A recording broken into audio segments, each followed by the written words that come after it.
Hi Warringah, well here we are, it's the end of our second fortnight of sitting at Parliament House and here's my second video diary.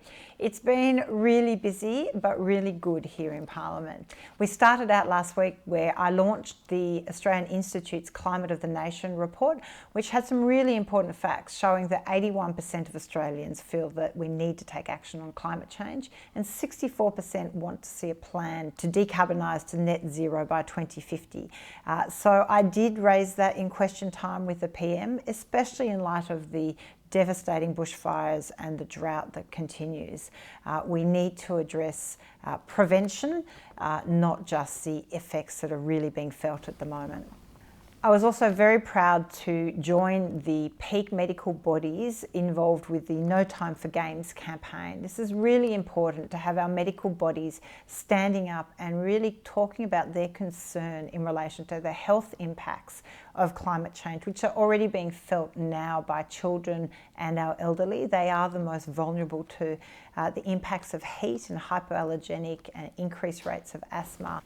The health of the people has to be at the core of the government's responsibility to the nation. The government has a duty to prevent significant health threats. Just like the fire chiefs have warned of the threat to our homes and safety due to climate-exacerbated bushfires, the Reserve Bank of Australia warning of the threat to the economy, and the Defence Chiefs to the threat of our national security. The medical community, through the No Time for Games campaign, is now united in declaring that climate change represents one of the biggest and most urgent health threats to our children and requires immediate and effective action. I also met with the Minister for Health, Greg Hunt, to discuss my concerns in relation to the health impacts of climate change and the need for better monitoring of our air pollution and how we need to really raise those standards. I asked the Minister about this in question time as well, and I feel that he shares our concern, and I will follow up with the government to take action in that respect. On top of the doctors calling out for No Time for Games, we had the Farmers for Climate Change issuing their report.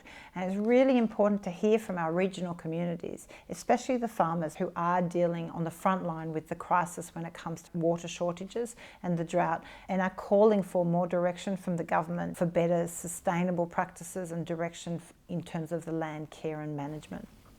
I met with a number of groups here during the fortnight, in particular MICA, who hosted a debate during the campaign where they want to see more funding for foreign aid, especially in relation to women and children, and to assist our Pacific neighbours to take action on climate change.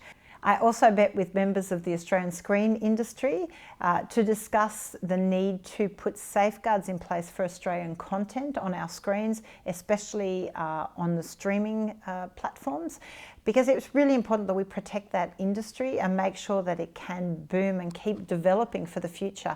We have so much talent in Australia, whether it's in playwrights and writing, directing, producing, and of course the actors, that we need to make sure that culturally we're preserving our Australian content for our future generations.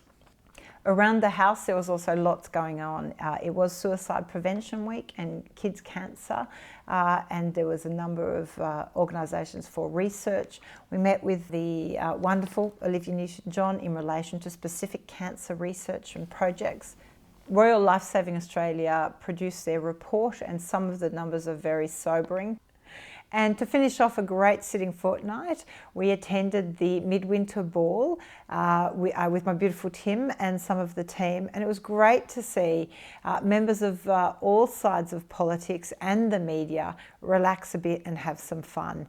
So now it's back home, back to Warringah. I'm looking forward to being back at the electoral office and coming out and visiting a lot of community groups.